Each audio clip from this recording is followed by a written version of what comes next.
Important topic है और exam में बहुत ज़्यादा पूछा जाता है तो थ्योरेटिकली न्यूमेरिकल बड़े शॉर्ट बनते हैं इस पर। Temperature dependent of resistivity.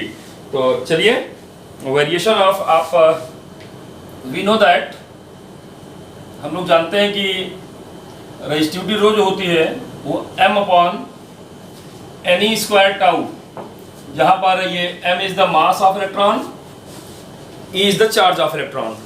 ये है m is the mass of electron, E is the charge of electron. तो जो रेजिस्टिविटी होती है वो काहे क्या पे डिपेंड करती है, रेजिस्टिविटी काहे क्या पे डिपेंड करती है, तो it's implies that rho is inversely proportional to n and rho is inversely proportional to tau. यहाँ पर आपको समझ में आना चाहिए कि जो n है number of electrons per unit volume, ये मटेरियल की प्रॉपर्टी है कि मटेरियल हमारा कैसा है, और जो टाउ है रिलैक्सेशन टाइम, दो कोलिजन्स के बीच का समय, सक्सेसिव कोलिजन्स के बीच का टाइम, तो ये आपका टेम्परेचर डिपेंडेंट होता है। तो चलिए बात बढ़ाई जाए। Variation of resistivity, variation of resistivity, resistivity को हम रूप से दिखाते हैं। Resistivity of a metallic conductor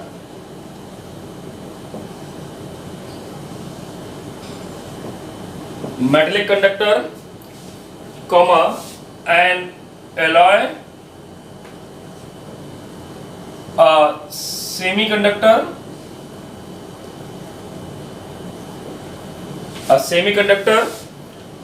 and an insulator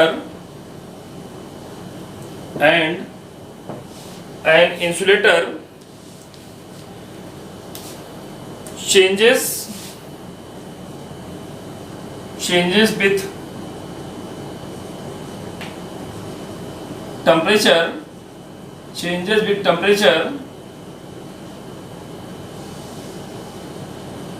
in different manner, अलग अलग ढंग से ये चेंज होते हैं। different manners, the change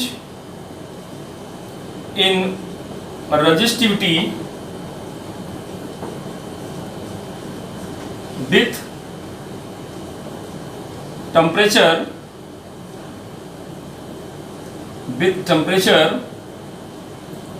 are given below।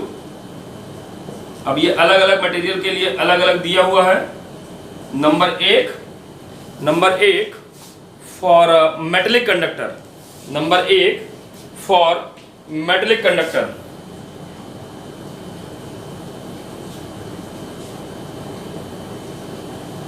अलग अलग एग्जाम में आपसे पूछा जाता है। मेटल्स के लिए अलग, सेमीकंडक्टर और एलॉय के लिए अलग, इंसुलेटर के लिए अलग। तो आइए हम अलग अलग जानें कि किसके लिए क्या होता है। तो the resistivity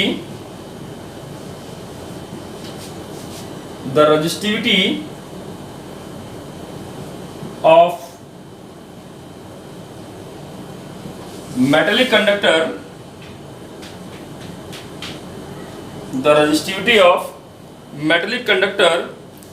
is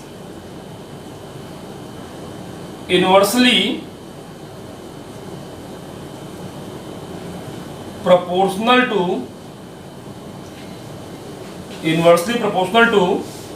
relaxation time,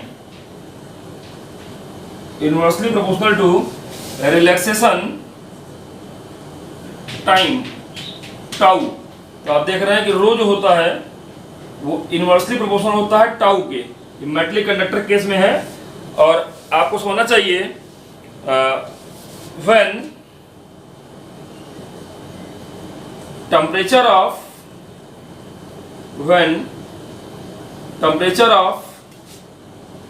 metallic conductor increase then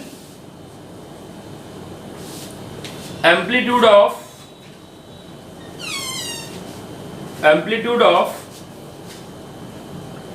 vibration of atoms of metallic conductor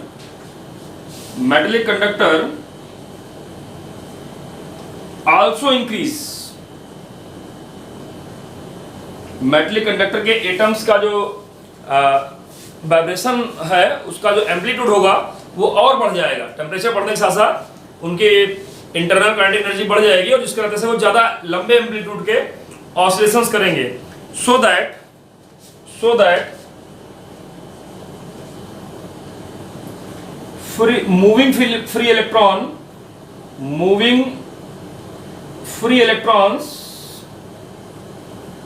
moving free electrons coalesces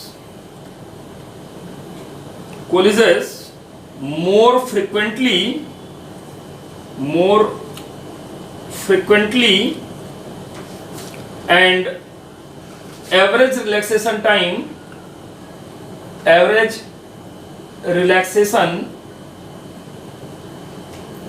time decreased। Average relaxation time tau decreases. अगर टाउ डिक्रीज करेगा तो आप देख रहे हैं रो इंक्रीज करेगा। इट मींस दैट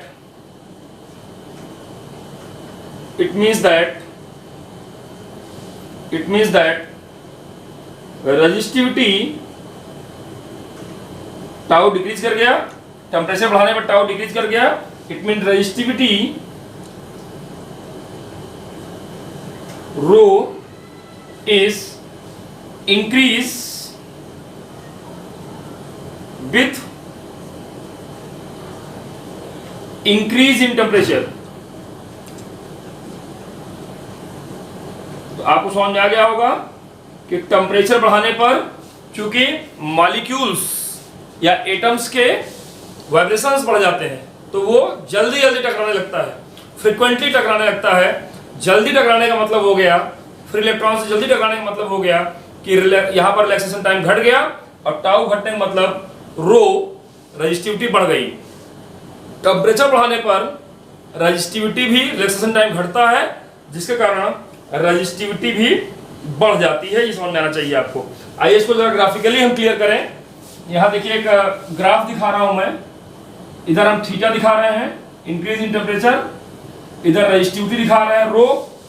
और ये ग्राफ कैसे मूव करता है तो ये ग्राफ आपका कुछ ऐसे मूव करता है। ये मूवमेंट है इसकी, ये ध्यान देंगे। यहाँ पर ये डॉटेड लाइन दिखा दिया तो ये आपका कुछ इस तरह का मूवमेंट आता है। तो ये बात ध्यान में आपके आनी चाहिए। तो आप देख रहे हैं कि टेम्परेचर सतत बढ़ रहा है, थीटा बढ़ेगा तो ये आपका रो भी बढ़ जाएगा। तो चलिए एक्सपेरिमेंटली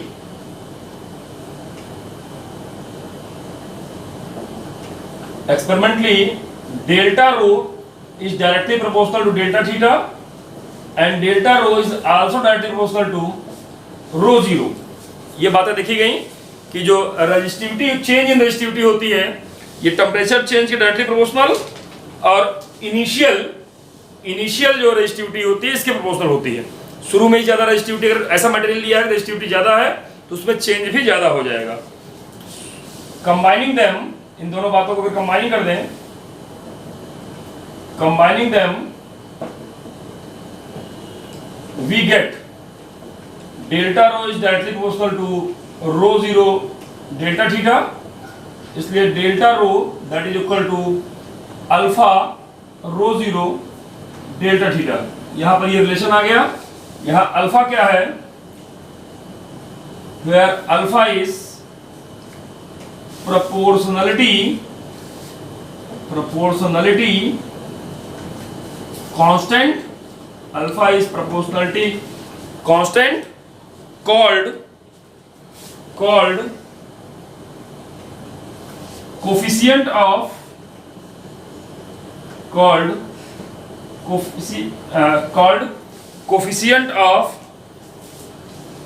रजिस्टिविटी,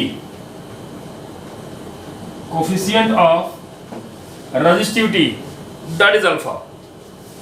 तो ये क्वेश्चन नंबर 1 मान लिया जाए। तो यहाँ पर अगर शुरुआती टेम्परेचर थीटा था और बाद में थीटा 0 हो गया, सॉरी शुरुआती टेम्परेचर थीटा 0 था और बाद में टेम्परेचर थीटा हो गया, शुरुआती रजिस्टिविटी रो 0 थी और बाद में रजिस्टिविटी रो हो गई या रो थीटा से इंडिकेट करेंगे। तो यहाँ चेंज ऑफ रजिस्टिविटी को हम रो थीटा माइनस रो 0, ये रो थीटा है एट टेम्परेचर थीटा, ये चेंज ऑफ रजिस्टिविटी हो गई, दैट इज अल्फा रो 0 और ये थीटा माइनस थीटा 0।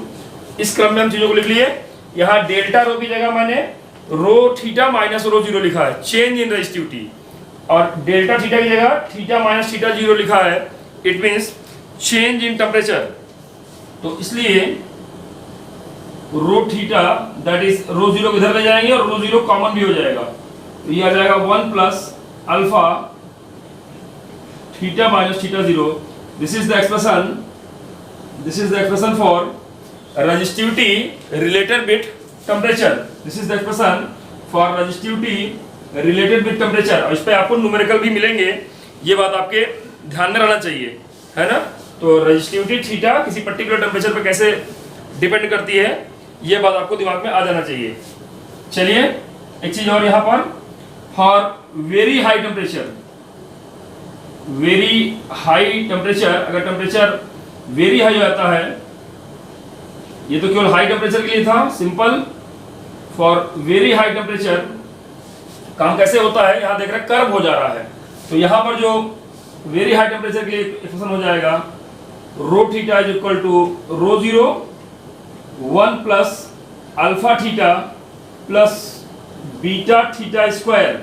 यहां स्क्वायर डिपेंडेंट भी हो जाता है, ये बात ध्यान रखिएगा, ये स्क्वायर डिपेंडेंट भी हो जाता है, ये ध्यान रखिएगा कि हाई टेम्परेचर पर, वेरी हाई टेम्परेचर के लिए ये फार्मूला चलता है। आमतौर पे हाई पर तो इसी से काम चल जाएगा आपका, लेकिन वेरी हाई टेम्परेचर पे थीटा के प्रोपोर्शनल होकर के कभी कभार थीटा 0 डिग्री शुरू करते हैं, तो यहाँ पर 0 डिग्री से शुरू किए, थीटा के लिए ये रिलेशन हो जाता है। यहाँ चेंज ऑफ टेम्परेचर पे इस प्रकार डिपेंड करता है। और for the value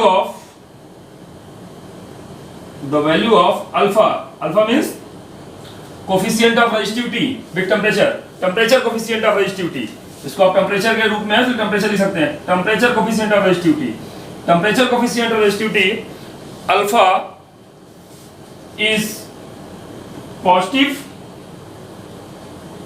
and lies between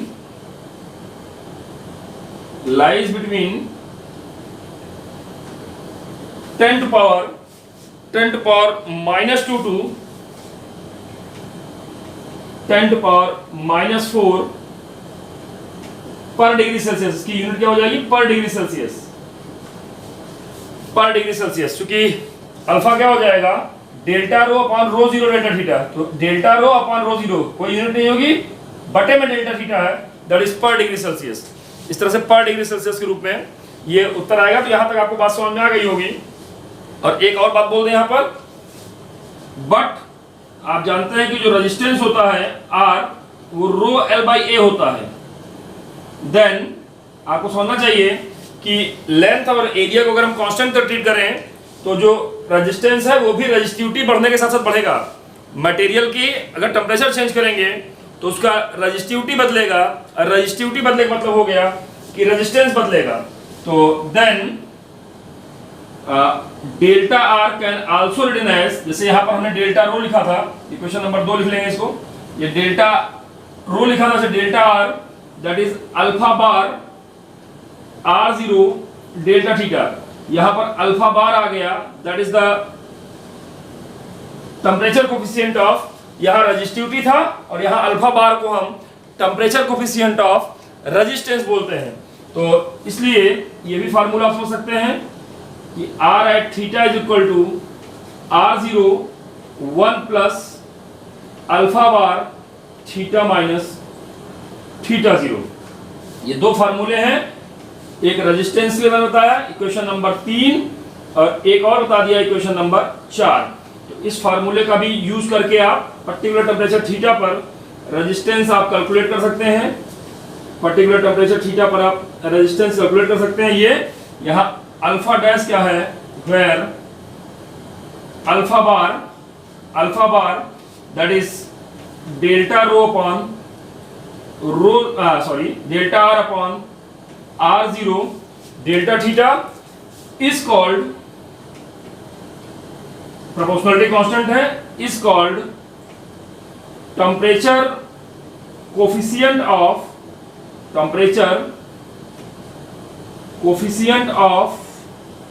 resistance, temperature coefficient of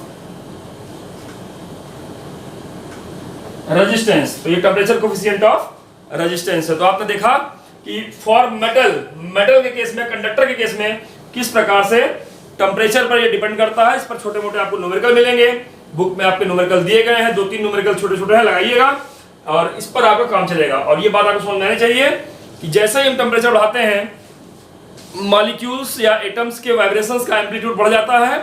molecules और एटम्स के वाइब्रेशन का एम्पलीट्यूड बढ़ने के कारण, काइनेटिक एनर्जी बढ़ने के कारण ज्यादा लंबे ऑसिलेशन करेंगे, वो ज्यादा एम्पलीट्यूड का वाइब्रेशन करेंगे, फ्री इलेक्ट्रॉन से जल्दी टकराएंगे, अर्थात रिलैक्सेशन टाइम घटेगा।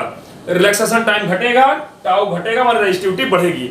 मैथमेटिकली मैंने कहा चेंज ऑफ टेम्परेचर के, change of resistivity change of temperature के प्रोपोर्शनल होती है और उसी के बिहाफ पर ये इक्वेशंस बन गए आपके। और जो रेजिस्टिविटी का कॉन्सेप्ट है सेम उसी तरह कॉन्सेप्ट आपका रेजिस्टेंस का भी होता है। तो ध्यान में आ गया होगा आपको। तीसरा आपका पहला मेटल था, आपका मेटल के लिए कैसे चेंज होता है मैंने बताया आपको। अब आपको एलॉय के लिए और फिर आपका सेमीकंडक्टर के लिए और फिर आपका इंसुलेटर के लिए ये हम बातें करेंगे। तो आइए हम देखें एलॉय की रेजिस्टिविटी टेम्परेचर बदलने के साथ कैसे चेंज होती है। तो नंबर टू फॉर एलॉय क्या होता है आप जानते हैं। एलॉय क्या होता है, alloy means the mixture, that is the mixture of metals or non-metals in a particular ratio, that homogeneous mixture of metal and non-metals in a particular ratio that form alloy। और ये particular ratio में मिला करके इस तरह से alloy बनाए गए जाते हैं। क्योंकि alloy बनने के बाद जो मटेरियल तैयार होता है उसका कुछ एक स्पेसिफिक प्रॉपर्टी हो जाती है, कुछ स्पेशल प्रॉपर्टी हो जाती है और उस स्पेशल प्रॉपर्टी का हमको फायदा मिलने वाला होता है। इसीलिए alloy बनाए जाते हैं एक पर्टिकुलर रेशियो में, मेटल्स को या मेटल्स और नॉन मेटल्स को मिक्स करके ये एलॉय बनाए जाते हैं। जैसे नाइक्रोम, मैग्नीन। और एक बड़ा अच्छा क्वेश्चन आता है, शुरू में ही क्वेश्चन बोलना चाहेंगे कि why the standard resistance R experimental resistance made by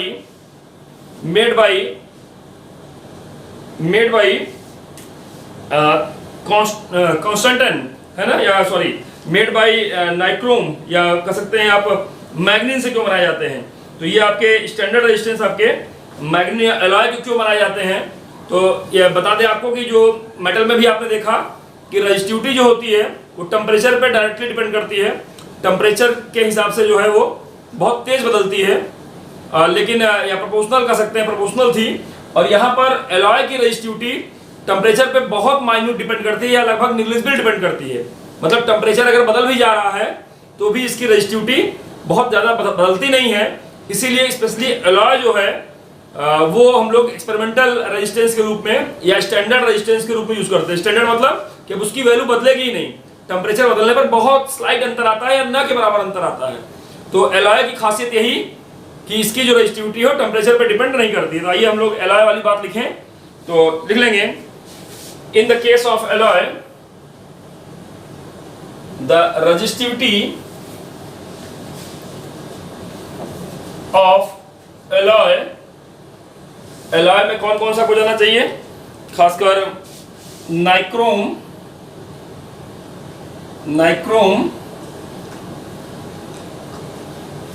and मैग्नीन। Nichrome and मैग्नीन is very large, बहुत लार्ज होती है इसकी resistivity, very large and very weak dependence, very weak dependence on temperature, very weak dependence on temperature पे लगभग नहीं depend करती, resistivity large होती है और very weak dependence on temperature होती है, टेम्परेचर पे बहुत कम डिपेंड करती है, बहुत स्लाइट डिपेंड करती है। तो रेजिस्टिविटी लार्ज होने से क्या मतलब होगा कि थोड़ा सा ही लेंथ लेने पर, थोड़ी सी लेंथ लेने पर हमको अच्छी खासी वैल्यू ऑफ रेजिस्टेंस मिल जाता है, ज्यादा वैल्यू ऑफ रेजिस्टेंस मिल जाता है। तो साइज में छोटा और इफेक्ट ज्यादा, ये इसका फायदा है। तो large resistivity with very weak dependence of resistance, temperature पर डिपेंड नहीं कर रहा है। तो टेम्परेचर बदलने पर रेजिस्टिविटी में बहुत फर्क नहीं पड़ रहा है, नहीं के बराबर फर्क पड़ रहा है। तो ये आपको समझ में आ गया होगा, very weak dependence of temperature, so that alloy to be used as standard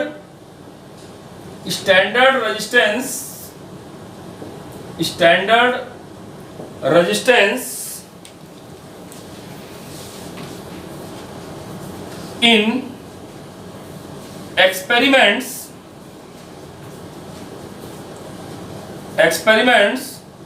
or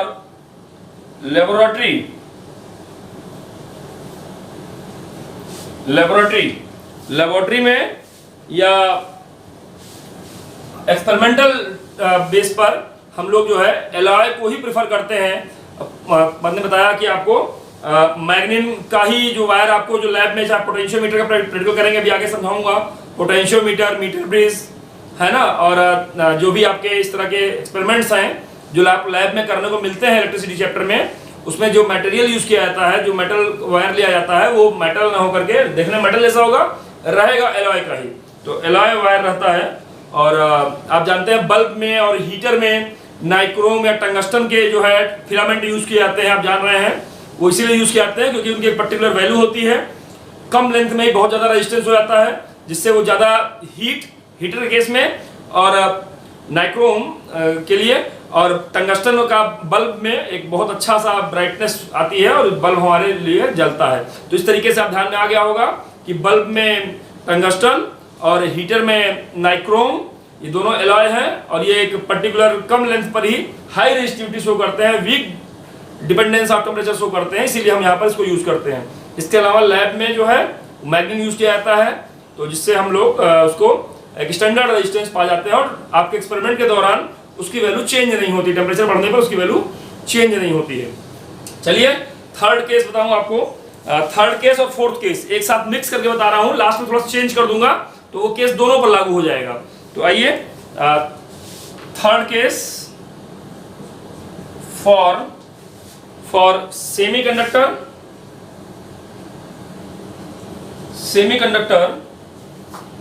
और इंसुलेटर।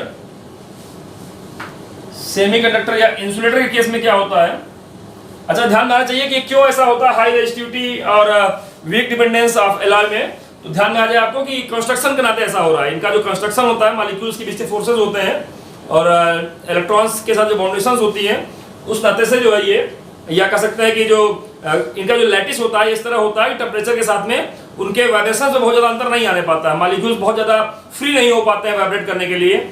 और अगर टाइम, वो हम समझ रहे हैं कि अगर इसका रिलैक्सेशन टाइम नहीं चेंज होगा तो रेजिस्टिविटी भी नहीं के बराबर चेंज होगा। इस नाते से ऐसा हो रहा है। एलॉय वाला केस जो मैंने रिपीट कर दूं। आइए इंसुलेटर और सेमीकंडक्टर केस में देखा जाए तो द रेजिस्टिविटी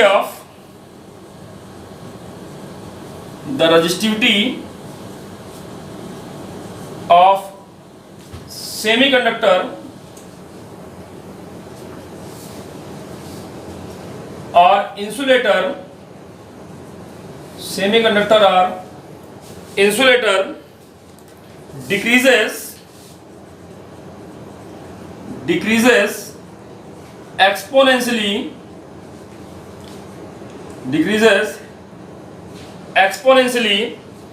with टेम्परेचर पे एक्सपोनेंशियल डिपेंड करता है।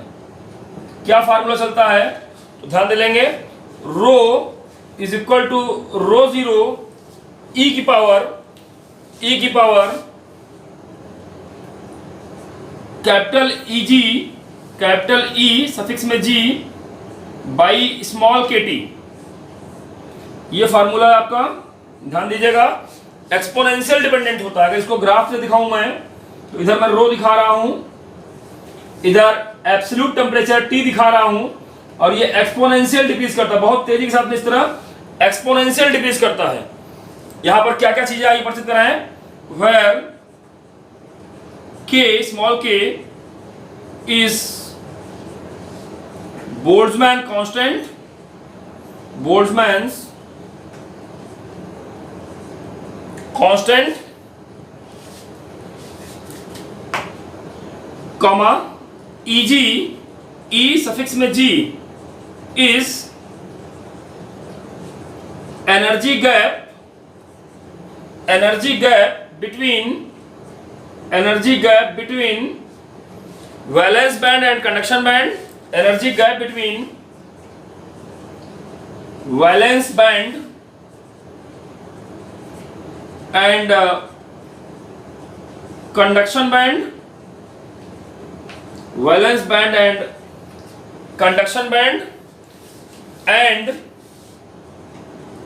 capital T is absolute temperature. Absolute temperature means temperature in Kelvin. Absolute temperature of semiconductor or insulator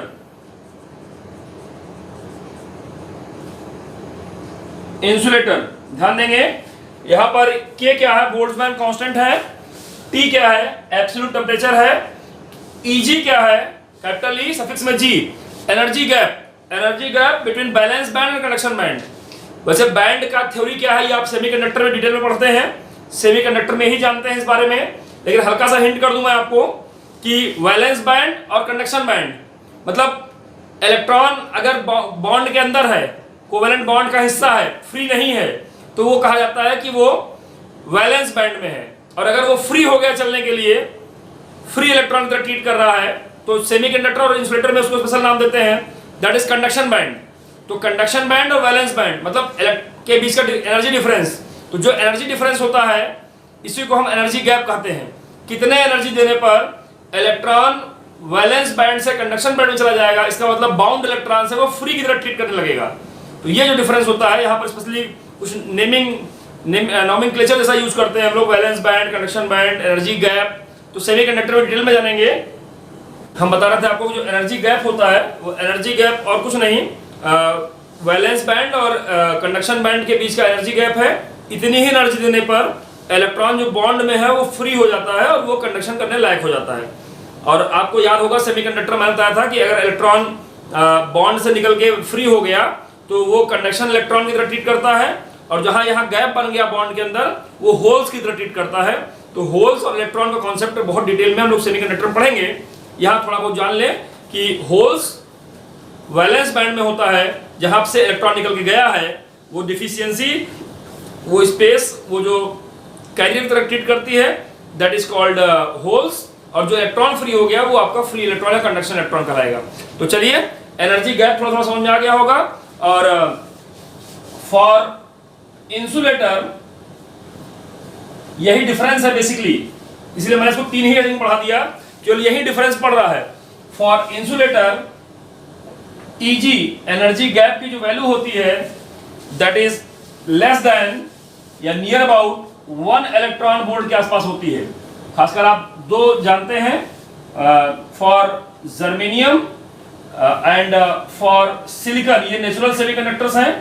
तो जर्मेनियम के लिए इसकी जो Eg की वैल्यू है वो लगभग 0.7 इलेक्ट्रॉन वोल्ट के आसपास होती है, और 0.3 इलेक्ट्रॉन के आसपास होती है, और सिलिकॉन के लिए लगभग 0.7 इलेक्ट्रॉन वोल्ट के आसपास होती है। तो ये दो नेचुरल सेमीकंडक्टर्स हैं और इसके लिए एनर्जी गैप इतना होता है। बट